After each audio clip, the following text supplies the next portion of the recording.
Hi everyone, and thank you so much for joining this webinar tonight, where we're this is sort of our October webinar, and we decided to focus specifically on, so we're looking at highlighting all of the winners, or at least some of the winners of the Plastic Free Awards that took place earlier in the year through Surfers Against Sewage, and I wanted to contact some of the winners and the runners up to be able to kind of talk about their projects, because it's really great that these projects have been celebrated and winning great awards. So that's kind of why we're just kind of going through some of the winners. And if you want to check out some of the organizations who were who were the runners up or the winners of the Plastic Free Awards, you can go to the Plastic Free Awards website, and it's plasticfreeawards.com, and you'll be able to see all of the winners on there. And there's some great projects that have been really just incredible, really, in the work that they've been doing to kind of try and raise awareness and take action against plastic pollution and single-use plastics. So really great to be able to highlight that and give these people an opportunity to kind of give a great chat to us about all the great work that they're doing. So it's brilliant. So if you don't know Plastic Free Chesterfield, we're a community campaign run by volunteers. We engage community groups, businesses, and schools in the local area, and we kind of all about working together with the community to reduce single-use plastics. So we've got over 100 businesses and community groups and schools now in Chesterfield who are all taking action on single-use plastics. So it's really great. We've done a lot of work in the last year and a half, and you know, we've been awarded.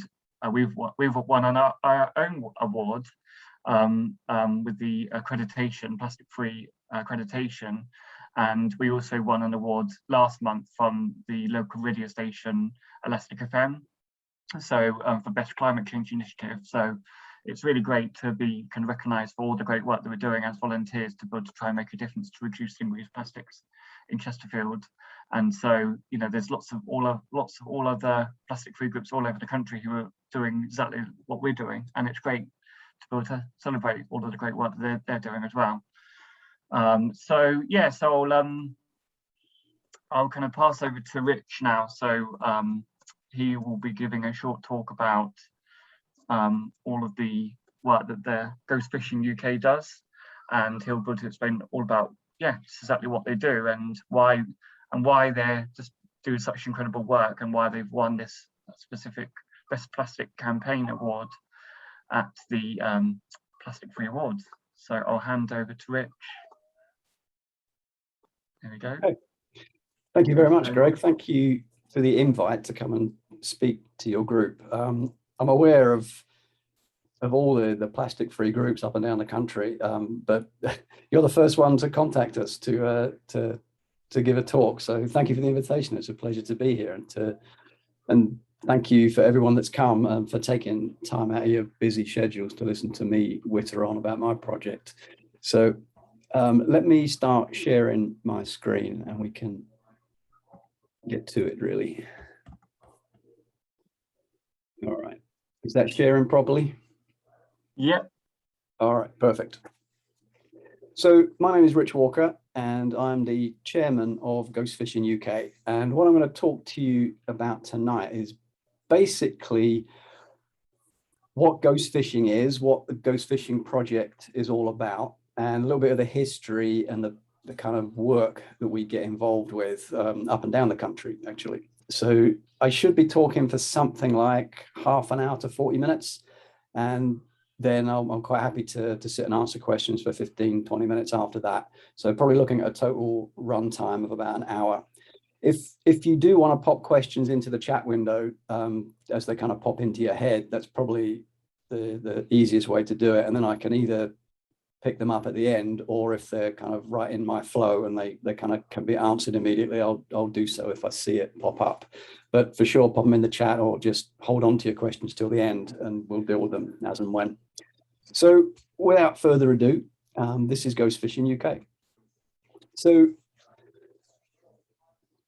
15% of all the protein that we eat as a species comes from seafood, which is a lot higher than I was expecting. So one of the things that we're always very keen to kind of get across as a group, as a project, is that we're not anti-fishing at all. We recognize that people like to eat fish.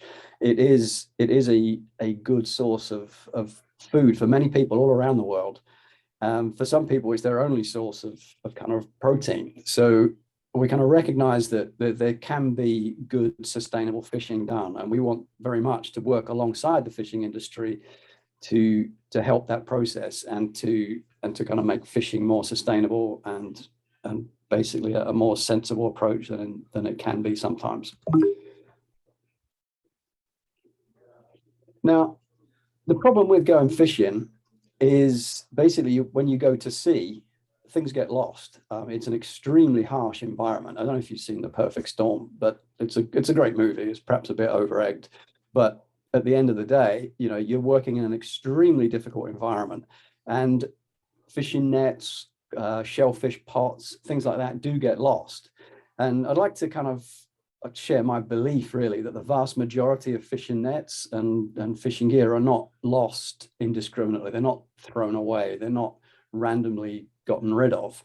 And the reason for that is this is people's livelihoods. This is how people earn their living. So they're not going to deliberately throw away thousands and thousands of pounds worth of fishing net. Or one lobster pot, for example, costs about £100, and typically they'll deploy a string of 20 or 30 of them in one go.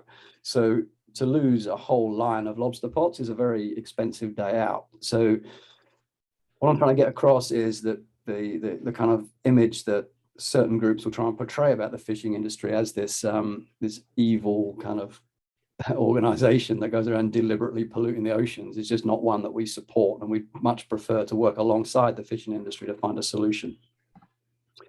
Now, what is ghost fishing? Well, when a piece of fishing gear, let's just take a net, for example, gets lost at sea, the thing about a fishing net is it's a fishing net and it doesn't know it's lost. It can't know it's lost. So all the while it's lost, it will continue to catch animals. And these animals get trapped in the fishing net as they're supposed to do, really. And then they become bait for other animals. And then other animals in turn get caught and again become bait. And these nets can get tangled up on shipwrecks and reefs and continue to keep fishing for a very long time. Now, most fishing gear is made of some kind of plastic at the moment. So as well as catching animals, these things survive for hundreds and hundreds of years. We don't really know how long a fishing net would last if you just left it. But if we look at general kind of plastics, I mean, they can survive for hundreds of years in the ocean environment. And the ultimate end point for these fishing nets is they get ground up and end up as tiny plastic dust, which ends up in the food chain. And I'm sure you know the rest of that story. So they are potentially very, very destructive when they get lost. There's an immediate loss of life to marine animals. There's then the kind of destruction of coral reef or other kind of formations as they get tangled up in it. And then there's the end point of this lost plastic pollution in the oceans. So for all kinds of reasons, it makes sense to try and remove as much of this fishing net and fishing gear as possible, and if possible, not to lose it in the first place. But our approach really is we accept that sometimes things will get lost, and what we would like is for us to find out about where that fishing net is as quickly as possible so that we can then send a team to recover it if we possibly can. So it's all about getting it out of the ocean as quick as possible. Now, how big is this problem? Well, the United Nations published a report a few years ago, and they estimate that something like 640,000 tons of fishing gear get lost in the sea, in the oceans around the world every single year.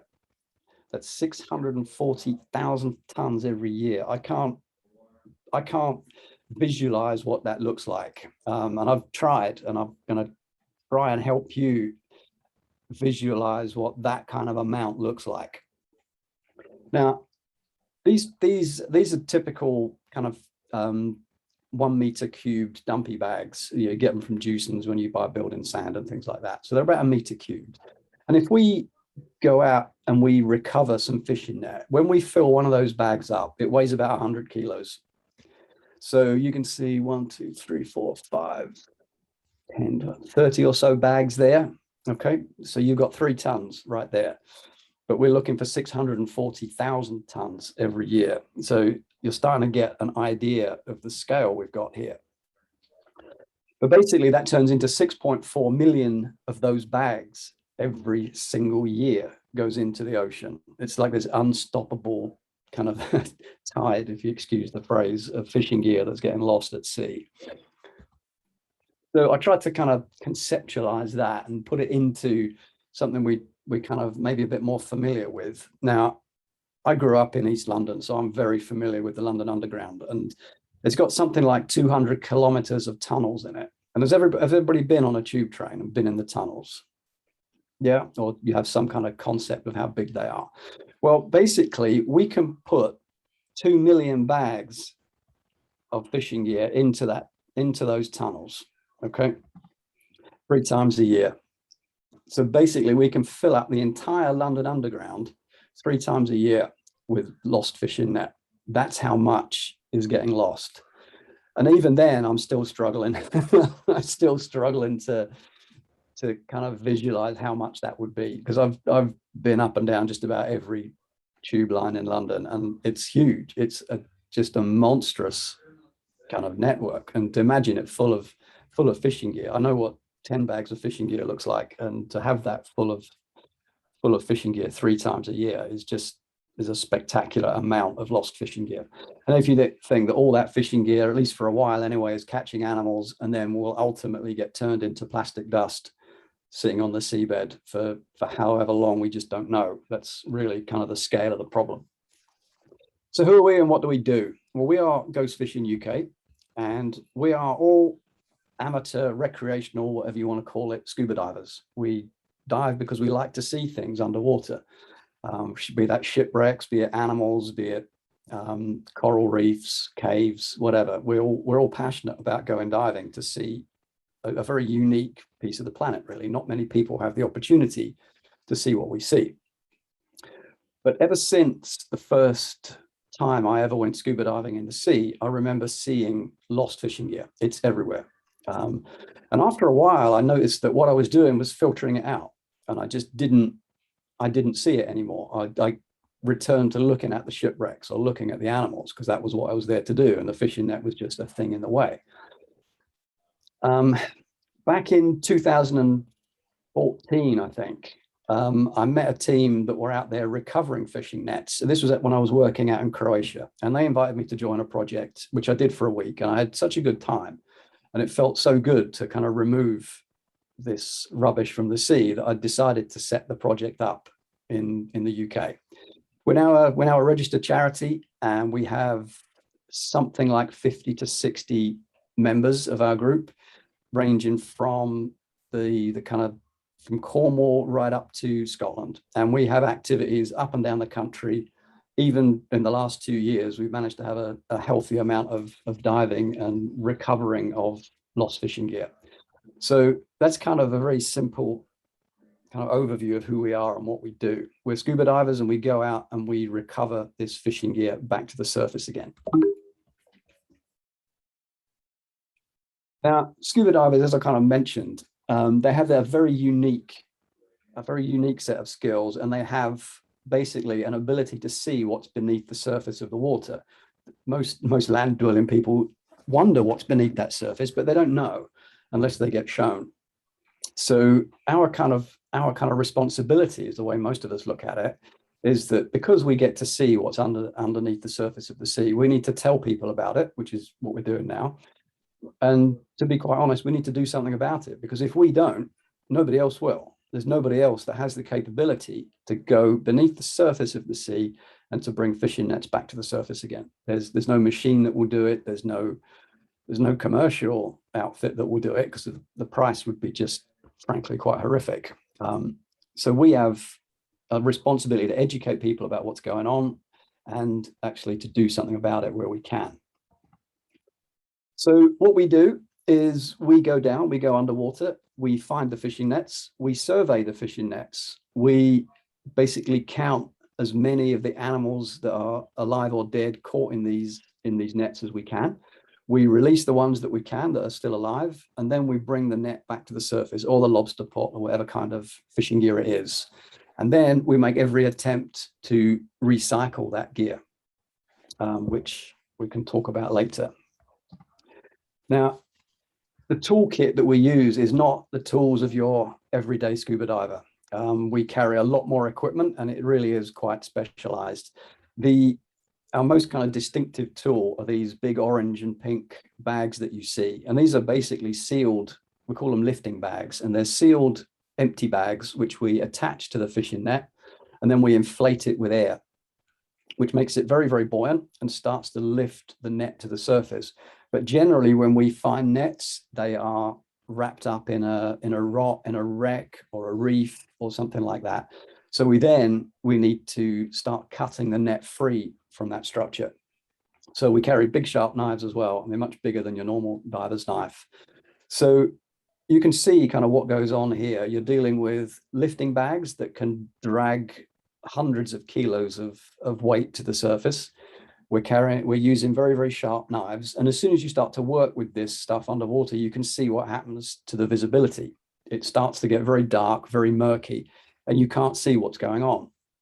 Now, I don't know how much you know about scuba diving, but generally speaking, it's a very bad idea to head to the surface quickly.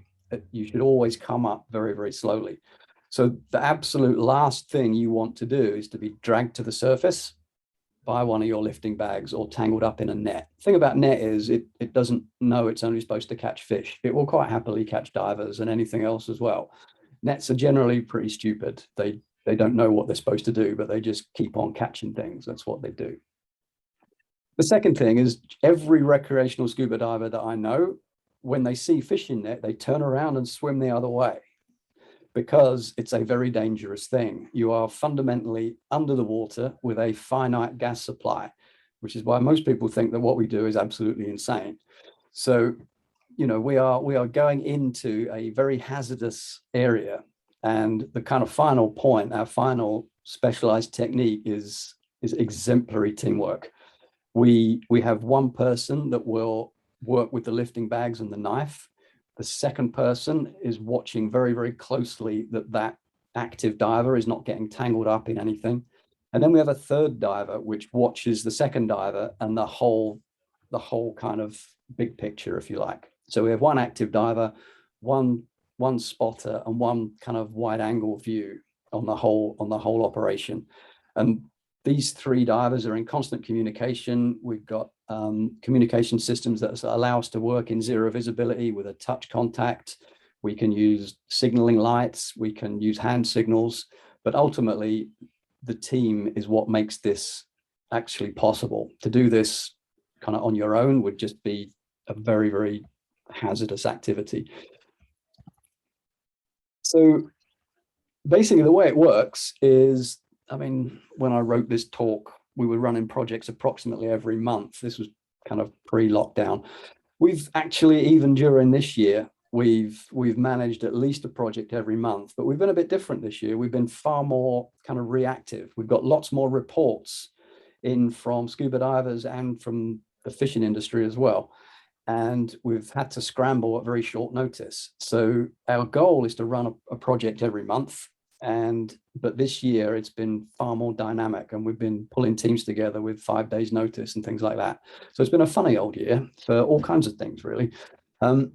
Generally, or that hasn't happened for the last 2 years, we try and run 1 week-long project, kind of like the Ghost Fishing UK holiday, if you like. And what we try and do then was focus on one area. We go and clean as much of a particular site as we can, but we also wrap up in that a load of public outreach and kind of talks on beaches, do beach cleans, go to local kind of aquariums and things like that, just to get in front of people and talk to people, much like we're doing now, like I'm doing now with you guys. So basically regular projects and some very short notice stuff as well. A big 1 week project every year, which is more about outreach as well as kind of collecting fishing gear as well. And that's generally our kind of mode of operating, really. Now, this was after one of our 1 week projects a few years back. This was up in Scapa Flow in Orkney, right off the north coast of Scotland. And the typical fishery up in Orkney is a brown crab fishery. And over the years, they'd lost these crab pots. And we did, I think, 4 week-long projects there from 2015 to 2018, if my memory serves me well. And at the end of each week, we had pulled out something like 60 pots per week, plus a load of other associated garbage and nets, ropes, plastic pots like that as well. And a large proportion of these pots were returned to the fishing industry. So ideally, if the gear is serviceable, we want to give it back to the fishing industry. And that's why it's critical that we get notified of it quickly. And the longer it stays underwater, the worse its condition gets and the less likely it is to be repurposed, retasked. If we can't retask it, if the fishing people don't want it back again, then we have to look to recycling options. Now, this is not easy. Recycling is extremely problematic. You're looking at mixed types of plastic, all messed up with steel, different types of rope, the usual marine growth that lives on it, rocks, broken shells, all kinds of things. This is not clean material, and you can see that fairly well there. It does not recycle well. The idea that you can put it all into a machine, chop it into plastic bits, and these little plastic nurdles come out the back that we can make new things with is, I'm afraid, fantasy. The only pathway that works for is what we call end-of-life nets, and that's fishing net that is being used, currently used, and when they've finished using it, they then recycle it. This is not suitable for recovered lost gear. There's a whole world more kind of processing that needs to go into gear like this before it can be recycled, which is an extremely difficult problem for us. We are working with a couple of companies that are able to, or developing strategies and methods and machinery and different techniques for processing this stuff. And we are moving forwards with it. If you'd have asked me this a year ago, I'd have said we've made no progress with it, but some things have happened over the last year. I can't quite talk about them yet, but hopefully there's a little bit of hope for us in being able to recycle some of this stuff in the future. Some of the cleaner stuff, things like ropes and things like that, we can send off. And there's a guy up in Orkney, which is where we met the guy actually, and he makes some really beautiful things like doormats, all knotted rope work and things like that with rope that we find for him. A rope tends to clean a lot easier. He leaves it out in his garden for a year, then he puts it through a washing machine. He had to buy himself his own washing machine because I don't think his wife liked him putting the dirty fishing net rope through the domestic washing machine. And he makes all these doormats and things like that. You can find him on Facebook. He's called Afraid Not. So a bit of a play on one. Afraid, F-R-A-Y-E-D, Not. And he makes beautiful stuff. That's really nice. We've just linked up with a guy called Ali Mitchell, who takes particular type of plastic, polypropylene, which is basically your very cheap blue rope that you see everywhere. And he turns that into flower pots. And he just won an award. It seems to be the season for awards for this kind of work. At the Chelsea Flower Show, and he makes flower pots out of this polypropylene. He's called Ocean Plastic Pots, which are beautiful, and I need to get some for my Christmas presents. So we're sending all of our polypropylene to Ali, and he's making fishing nets, flower pots with it. So there are growing kind of opportunities for recycling, and I kind of get a few inquiries a week about different ways of recycling stuff. A lot of the time they take one look at our net and run away, unfortunately, but every so often one of them pays off. So I do answer just about all of them. So kind of what have we been up to in 2021? Well, we started off with some reports down in Brighton. Now, we'd always had the intention to start working further up the English Channel, towards the eastern end of the English Channel. We knew there's loads and loads of shipwrecks up there, which means loads and loads of fishing net. And we always heard from divers that there's lots of fishing net up that end, but we didn't have any divers located in that area. So we decided we were going to push on to Brighton, and we're just going to go there, find a local skipper that would take us out on his boat and see what we could find. And as we started to do that, we hooked up with the Sussex Wildlife Trust, and they were very keen to work with us and basically work in partnership with them, because they had a ghost gear ocean cleanup kind of campaign going as well. So we were a perfect fit for them, and they for us as well, because they helped promote us when we were down there. We promoted them. But this project down in Brighton, we were only supposed to be down there for 2 days, but we started diving on this wreck that you can see there in the picture. And essentially this whole wreck was totally covered in fishing net. And we got down there, it was a 2-day project, and we realized we were going to be here all summer. So we ended up doing at least 4 trips down to Brighton and just constantly pulling fishing gear off of this and a couple of other wrecks as well. We've had a bunch of efforts down in Cornwall, some out of Plymouth, in Devon, and we had one trip up in Eyemouth, up in just into Scotland, up on the northeast coast. So we've had a really, really busy year, quite unexpectedly, actually. I didn't really expect things to start off as aggressively as they did. And like I say, all of this stuff has been very short notice. We've been pulling teams together at very short notice. So people have used all their holiday, they've used all their goodwill. And I'm hugely grateful to our team for actually stepping up and doing this. Particularly Fred Nunn, who's our operations guy, and he's basically been on every single project, and really does a lot of work to keep everything moving. So what we did out in Brighton was we hooked up with the skipper of a boat called Channel Diver, and this is a really good diving platform. There's lots of space on it, which you need for divers with all their equipment, and for the fishing net when it comes back in again. And we started to dive on that shipwreck that I showed you the picture of. It's 20 meters deep, so not super deep, but too deep to stand up in. And we've been getting reports from the local divers that there was nets all over it. Now, one of the things we have is a reporting system for divers. So people that are not necessarily divers that are engaged with our project, but still concerned about the fishing nets that they see, they go to our website and they can report a fishing net if they see it, which is a really good way for them to help us. And also it helps us find the nets and find hotspots for lost fishing gear. So we hooked up with Channel Diver and off we went. The whole kind of planning started off back in February, and the lockdown started to lift. We realized it was going to kind of open up fairly soon.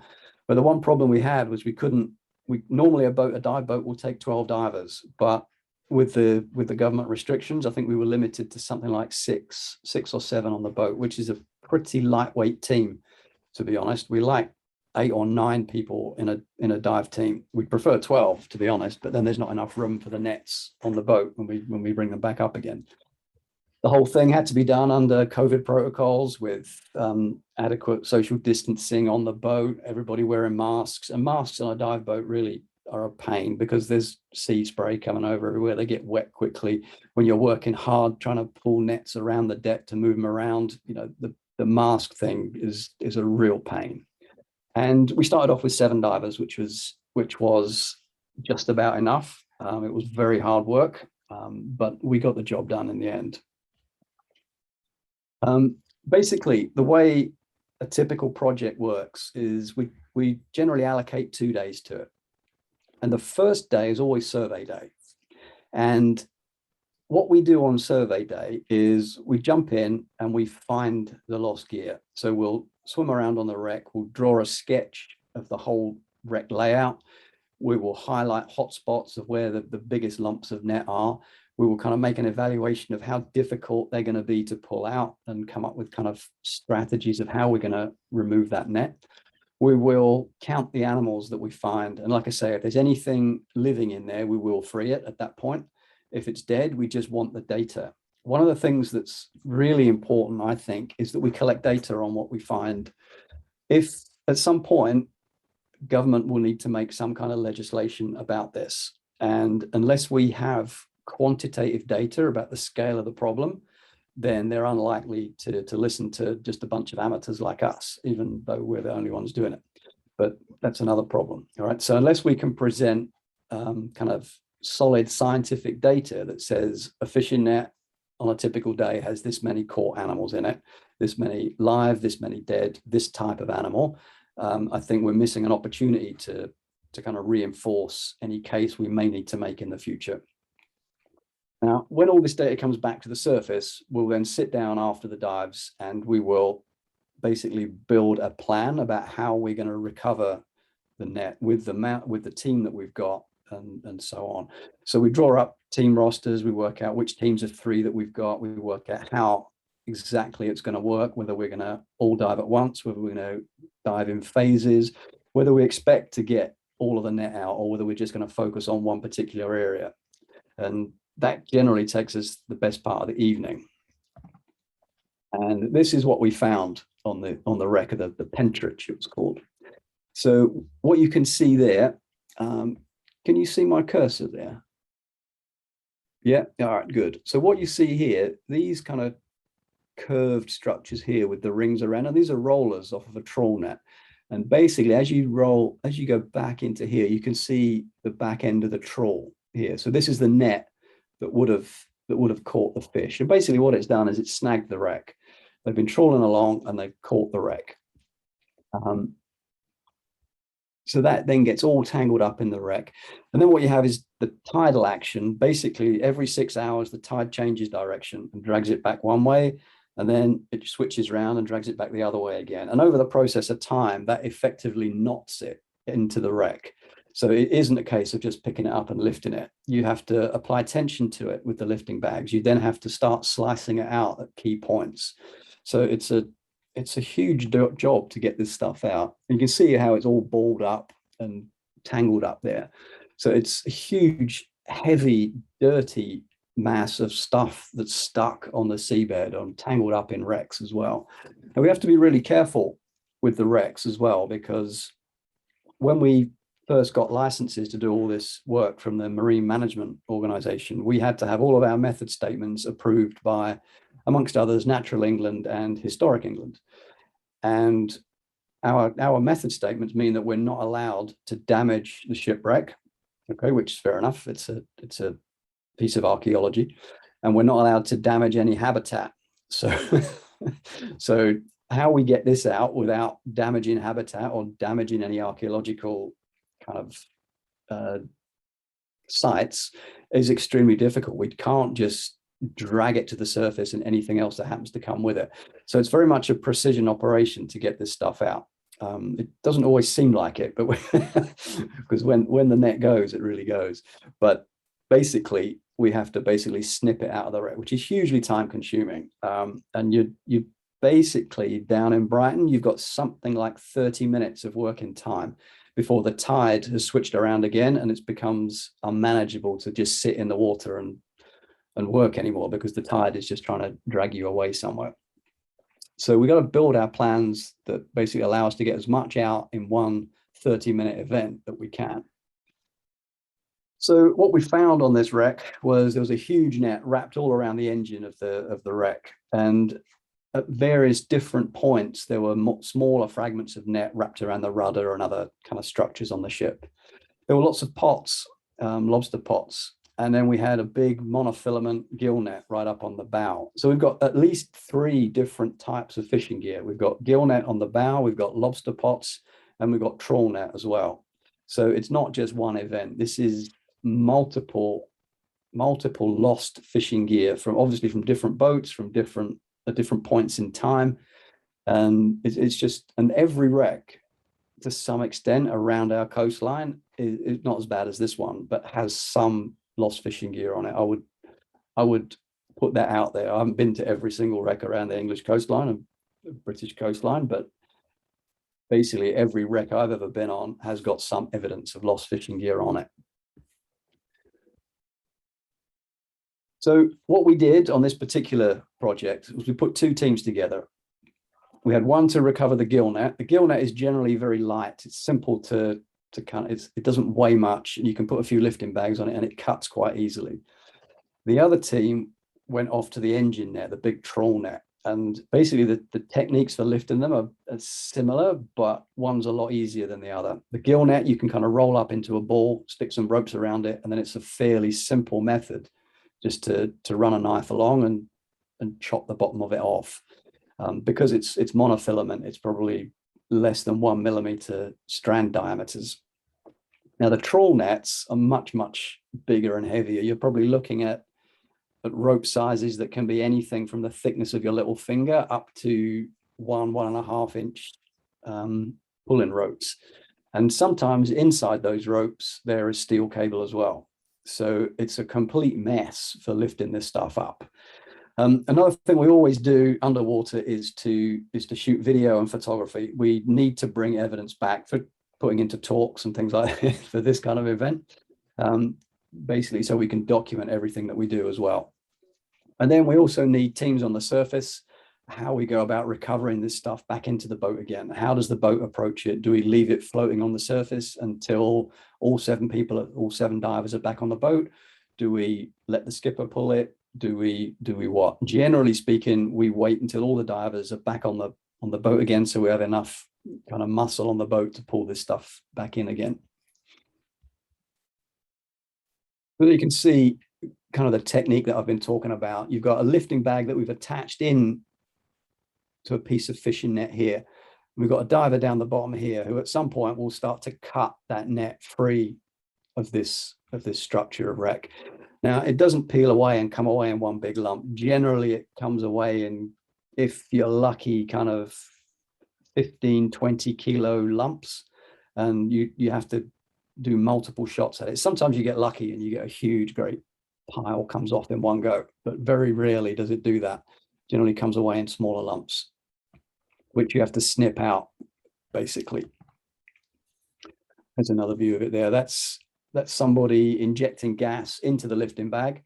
We always use separate gas supplies for this. There seems something wrong with using my own breathing gas to inflate a lifting bag. It just doesn't sit well with me. So one of the protocols we have is that you cannot inflate a lifting bag with your own breathing supply, which I think is very prudent, actually. So that means we actually have to carry extra cylinders, extra bottles of air to fill this stuff up with. So it becomes quite equipment intensive as well. There's another view of it there. So we've got a lifting bag heading or pulling up towards the surface. And we've got someone there with one of the knives starting to cut away a section of that net there.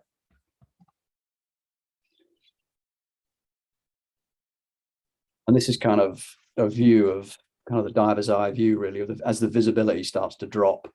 You end up in this dirty cloud of mess. And if you're trying to cut a fishing net out from there, you're really working blind a lot of the time, which is so important that we have this teamwork in operation here. That might be a video. Let me see if I can move this around a bit. There we go. There we go.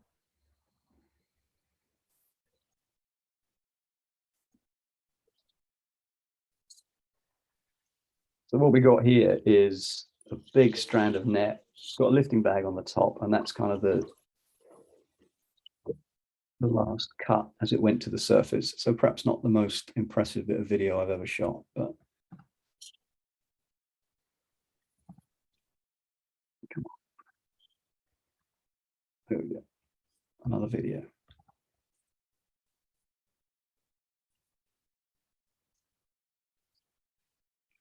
We started using drones as well, which is really quite exciting. What you can see here is the dive boat down the bottom left, and over here on the right is that lifting bag back on the surface. And you can just see underneath that, you can see what is actually a relatively small amount of net. But like I say, generally you have to snip it out in pieces. It doesn't come to the surface as a whole trawl net, unfortunately, which again, if it's been there for any kind of time, it makes it less attractive for the fishermen to take it back again. There's no use to anybody.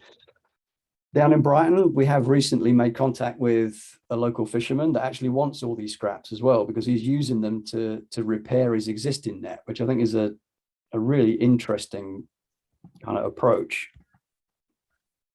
So on that 2-day event, we managed to pull out 88 kilos of nets, and it was a mixture of gill net, trawl, and all kinds of other stuff. And that's now in our storage facility, waiting for somebody to take it away and turn it into something new and beautiful, I hope, one day.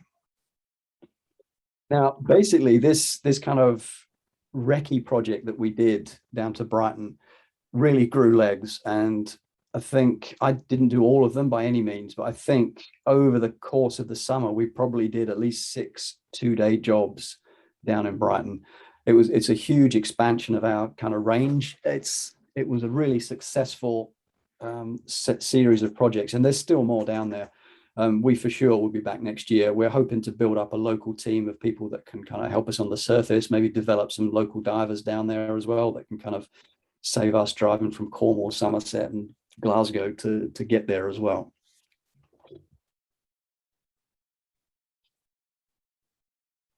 So a lot of people ask, isn't this all incredibly expensive? Well, yes, it is. It's frightfully expensive. Each one of those boats costs about £700 a day. Each individual diver wears, I tried to add it up, but then got scared and I stopped at 5,000. It beggars belief. And this gear is getting hammered. You're working in a very aggressive environment, doing quite hard physical work. So it does tend to take a beating. Each one of those lift bags is about £100 each, and most lifting teams will carry 5 or 6 of them. They do get lost, they do burst on occasion. So they need constant kind of replacement. And then as we build more people into the teams, we need more lifting bags, because if we start sending them up and down the country, the only people benefiting out of this are the couriers. We have to pay our transport, accommodation when we get there.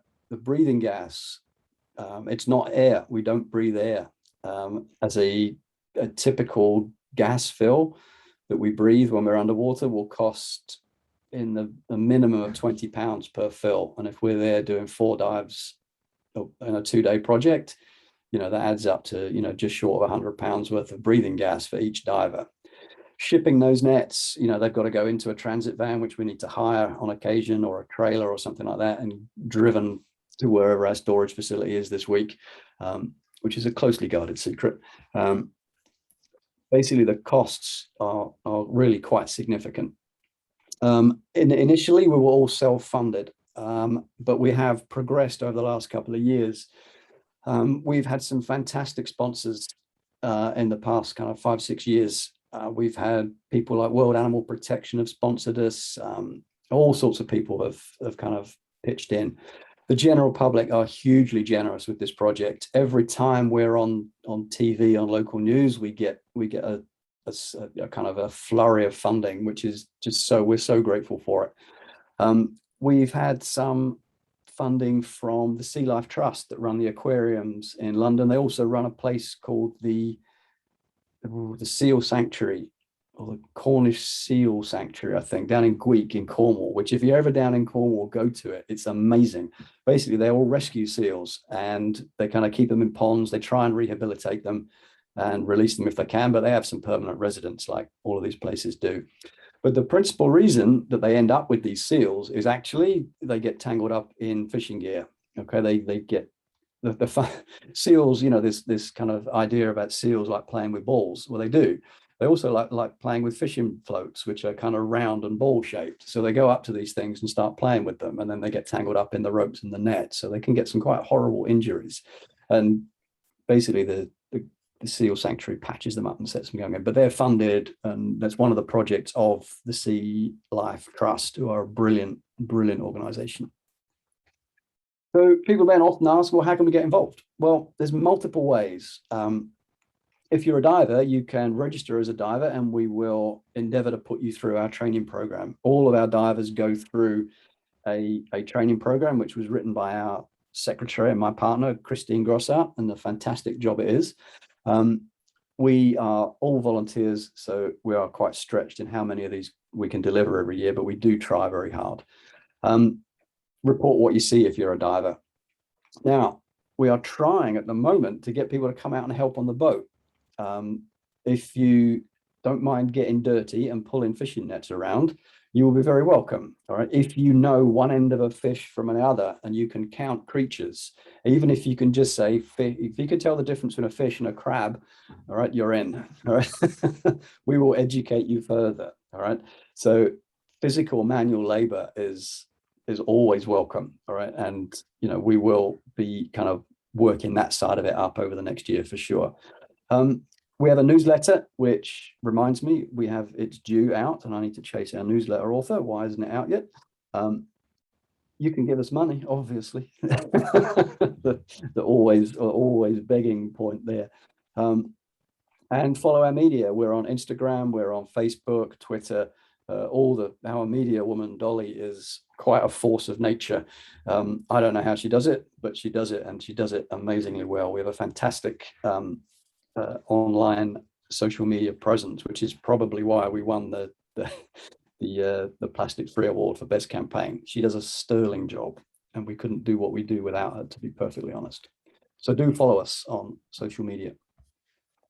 You can go to our website where you can sign up for the newsletter. You can register as a volunteer, I believe. I just need to check that. I think you can register a diver if you are a diver. And obviously you can donate there as well. I always feel embarrassed asking for money, but it has to be done. So like I say, we're always looking for people to help us out and to kind of engage with us. If you know anyone that does any kind of recycling, if people are prepared to experiment with recycling, or they have a pathway for anything like this, then we'd love to hear from you, and you will get a reply, and we will work out if it will work out or not. The final thing I do need to say regarding that donation side of things, we use principally every year something called the Big Give Christmas Challenge, which is basically, it's the Reed Foundation has a charity arm, and every year it runs this Christmas challenge, and it's basically public donations that run from the 30th of November to the 7th of December, always the first week of Christmas. But the way it works is, for the past 6 months, we as a group have been recruiting pledges from various companies and organizations and individuals that support our work. But they don't pay unless it's matched by the public. So basically it's a fund matching thing. So every pound we collect in the first week of December gets matched by these kind sponsors. And if we do really well, the Reed Foundation will also match that fund as well. So every donation potentially has a 2-to-1 lever on it. Okay. If we hit our targets. So if you were going to donate just once, please, now is the time to say this. Wait until the first week of December. Okay. And we will be incredibly grateful. So I think I am going to finish up there. And I do see there's some questions in there. So let me stop sharing. Did it stop sharing? Yeah, it stopped sharing now. So I didn't tell it to stop. It just seemed to know. Yeah, it's stopped sharing. So you're all right there. All right, let's check this chat out. Yeah, just the comments from the people saying how great. Yeah. Thank you very much. So, do I have any questions? I just think it's absolutely incredible what you're doing, and just especially with just as volunteers, I just think I can see why you've won that award, because it's just, you know, it feels to me like almost a business, like almost she looks like a business operation. Just, you know, I don't know how on earth you do all of that just as volunteers. I mean, the amount of work and hours and money and everything you put into it, that's just insane. We often hear that, and it's a huge compliment. Thank you. It's my partner Christine does the vast lion's share of all the administrative and kind of planning and that kind of side of things. And she often says people think that we all do this for a job just because we put on that kind of professionalism, and it's something that we take it seriously. We do love what we do for sure, but yes, it's always nice when we hear that. Well, we thought you were employed. You thought you did this a full-time job. It's like, no, we are all volunteers. Yeah, exactly. Because it looks to me just like a business, and it's incredibly professionally run. So yeah, that is just amazing. I don't know how you do it. It's just insane. Delegation. Yeah, no, that's really good. It's really important. It's great. Great you've got such great supporters and volunteers, and We have a you know, fantastic team. it makes Yes. such a difference. I They think, should be giving this talk, not me. yeah, no, it's just really, really incredible. So, Kim, I think you had your hand up. Yeah, I just wanted to say I thought it was a really interesting talk, and it's really amazing the work you do. It's something that not everybody could do, but it's absolutely vital for the oceans. Thank I mean, you. I first started getting interested in it really because I follow an osprey's nest, and I noticed how many ospreys get caught in fishing nets. We're getting more and more reports about fishing nets that are catching seabirds as well. Particularly, there's some wrecks that we've been told about in the north of Scotland that are basically fishing boats that have gone down with a full payload of fishing net on them, and these nets have started to spill out, and the seabirds are seeing the fish in there, diving for them, obviously catching the fish, but in turn they get caught by the fishing net as well. So there's a secondary catch here as well that we weren't aware of when we first started looking at this, but it's the monofilament nets that are still drifting around, that are catching fish, which then are luring seabirds into a watery end as well. So oh dear, it's miserable. It really is. You actually answered some of my questions because it was a really good presentation, because I was going to ask about the fishermen and what incentives they had to look after the nets, and I didn't realize that actually, like you were saying, most of them don't want to lose the gear.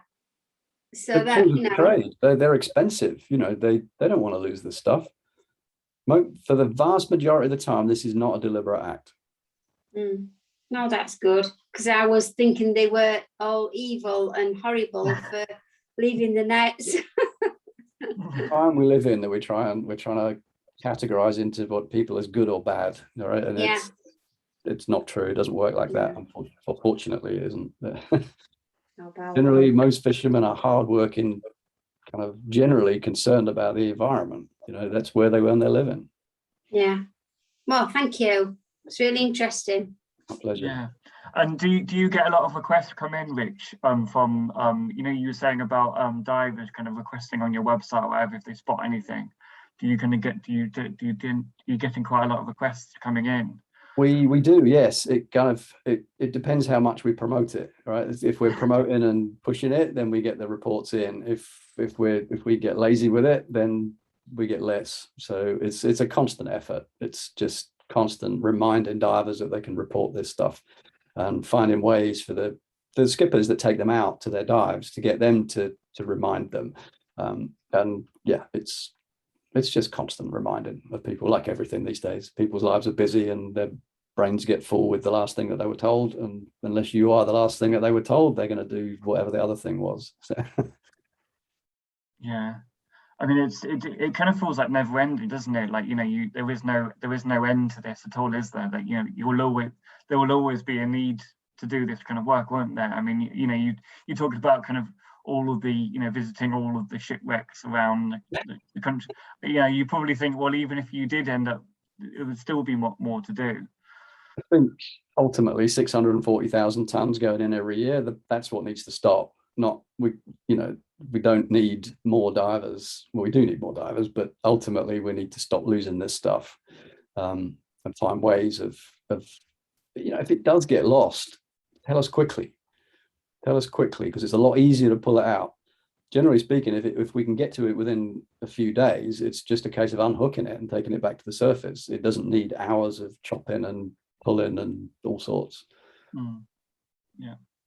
And so what kind of what are your thoughts there in terms of kind of going to tackling this at the wider, you know, I mean, because, you know, my person, you know, obviously I'm a strong believer of kind of what you know, what City to Sea sort of say about kind of tackling plastic pollution at the source, you know, and things. And so is there a kind of an ultimate solution for this? Is there a way of kind of sort of saying, oh, you know, what is the ultimate solution if we could have a solution to this issue? What would be, if you're going to tackle the situation at the source, what would you think?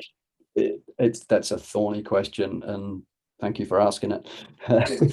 I don't know. I honestly don't know the answer, and I think, but what generally needs to happen, genuinely, is that we can build a trust with the fishing industry, because they are rightly suspicious of this kind of work.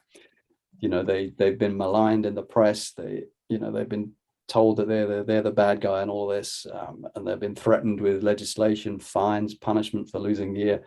But what we really need is for everyone to have an open discussion about it. How can we not lose this gear? You know, there's a lot of talk about tagging nets so that they are traceable back to the original owner, which is it's an interesting idea. I'm not a great supporter of it, because it will always be used punitively. And what then will happen is you will drive it underground. So you may not see the problem, but ultimately it will still happen. So some kind of middle ground needs to be. But if we tag nets, then basically they need to maybe even a location system, so that, you know, like a little beeper that goes off and sets off some text, sends us a text message. Help, I'm lost, come and get me. I'm sure that's all possible, isn't it? You know, you think like the technology must be out there to contract, you know, for tracking. If you can track a shark across 7 oceans, you can find a fishing net. So maybe something like that. I don't know. I don't know what the answer is, but without a discussion on it, we'll never find the answer. So, do you think the fishing gear should be made of, you know, because obviously, like we were talking about, these fishing gear is made of plastic. What would you think about, should this gear be made of something else other than plastic? Well, I would love to see it go back to hemp rope and kind of basically natural products, but I don't think it will happen. Now, an interesting thing that they did develop with some lobster pots was that they built into these lobster pots a biodegradable hatch, so that if the thing did get lost, an escape hatch would appear within a couple of weeks. So just the side of it would rot out, so any animal that did get caught in a lost lobster pot could just walk out. So it's that kind of smart solution, perhaps, is the way forward. So maybe breakaways somewhere in the nets that if they do get snagged, then they rot away and float back to the surface again. So that needs a bit more thought. I've just thought of that off the top of my head. It wouldn't work if it was properly tangled, but it's that kind of approach. Can we change the way that things break down in the water? Can we change the way that fishing happens? They're less likely to catch wrecks and things like that. Yeah, definitely. Because obviously, I think, obviously in terms of kind of plastic pollution, we're just kind of, we're concerned about that plastic breaking down into, once the plastic is in the ocean, it kind of breaks down into the microplastics, and then it just, and that's the kind of the worrying thing. Obviously, if an animal isn't being tangled up in a net, they're dying somehow of ingesting the microplastics, and so. Yeah, it's a kind of multi-pronged kind of thing, isn't it? It undoubtedly needs multiple approaches with different technology and different ideas and practices as well. Yeah, and so what's been? I'm assuming you've kind of been talking to your MP, or like what have you kind of got from conversations with politicians or raising this? I don't talk to my MP. I did once, and I decided not to do it again. I got a very condescending reply about something, so we haven't engaged at that level yet, because we don't really. We'd rather engage with the fishing industry, to be perfectly honest. We're getting much more luck and much more traction talking directly to the fishers than we are. As soon as you go to government, it becomes legislative, and they will never. Legislation, in my view, ends up hurting those people it's supposed to protect. In a lot of cases, it ends up, unless it's done really, really well, then it's not going to work. And I don't have enough trust in politicians at the moment to do that. is that your view, or is that the view as the organisation, as the Ghost Fishing UK? That's probably my view. Yeah. Yeah, I mean, I just, I just sort of thought, like, should this be an issue that we, that people from around the country should be raising with their MPs, because it's important that the politicians are aware of this issue. It Because is. it's really important to highlight, all of the stats and things that you can have given us. It's really very important. And I think, yeah, I mean, I personally, I think it's really, I think the politicians should hear about it. And the politicians are aware that I know that because of various communications I'm getting between the Marine Management Organisation and chats with DEFRA, that kind of thing. So it is on the agenda. But I don't want to push it into a place I didn't want it to go until I've got my ducks in a row, essentially. And I think that would be the ghost fishing position. We don't want to push anything at the moment until everybody's on board and we have a sensible solution to propose. Yeah, absolutely. Yeah, it's great. So yeah, I think it's. Has anyone got any other questions? Sarah. Have you ever had any discussion with the rope manufacturers? Rope manufacturers? Because Bridport is a major rope manufacturer, and they're on our target list to talk to them about plastic-free Bridport. We haven't got around to it yet, but it would be really interesting to sort of like show them like the effect of their ropes. I would love to be kind of part of that discussion. Okay, I'll follow it up with our plastic-free Bridport. And another thing, we obviously got Blue Marine Foundation working around here, and they've obviously eventually got quite a good working relationship with the fishermen. So have you been involved with them as well? We have. We have chatted to Blue Marine, and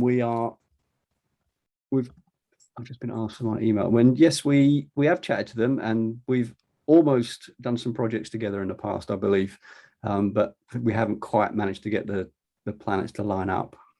Okay, that's really interesting. But well, I'll definitely come back to you.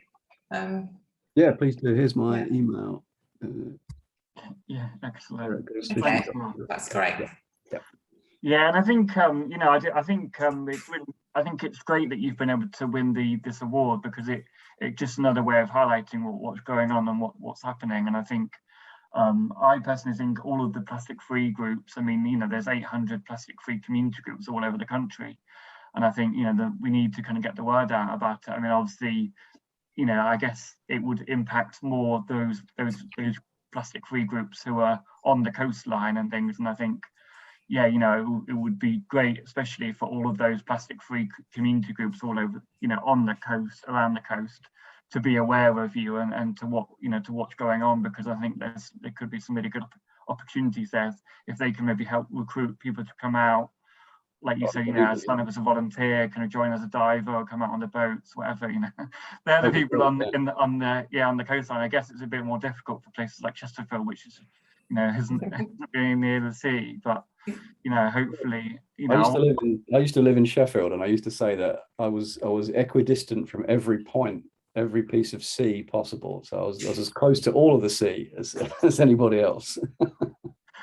Yeah, absolutely. Yeah. Well, if climate change kind of goes its way, we won't have to, with the flooding that comes across Lincolnshire coast. We might get a bit closer, yeah. Yeah.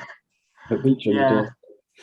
So so it's but I think it's really important what you do, and I'd love to be able to share this video out to all of the community groups, and to be able to get the word out and about what you're doing, because it's great. And I guess for you, like, the more volunteers that you've got signing up, the more people you can have responding to kind of the issues around the country.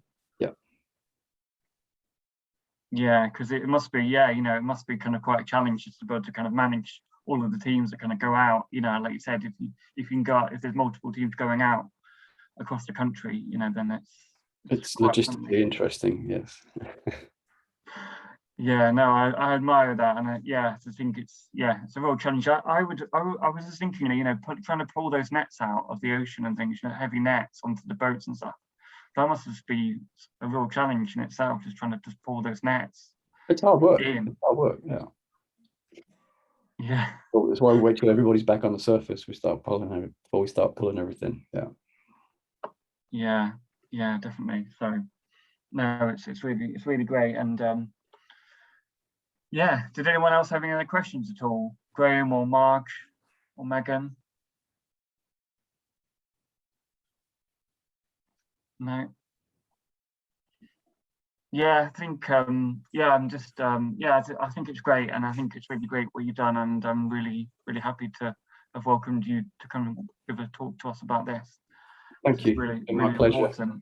Yeah, it's so important to know what you're doing, and yeah, like I said, it just feels like a business to me. So it is incredible just the amount of work that you guys put in. So definitely well deserved with the award, absolutely, no doubt. Thank you. So thank you so much for joining. It's been really great, and thanks. Yeah, I know you've got lots on, so yeah, but I'll make sure I can get this video out for you, and we'll do what we can. Great. That's great. Thank you. All right. Thanks very much. Thank you very much, everyone.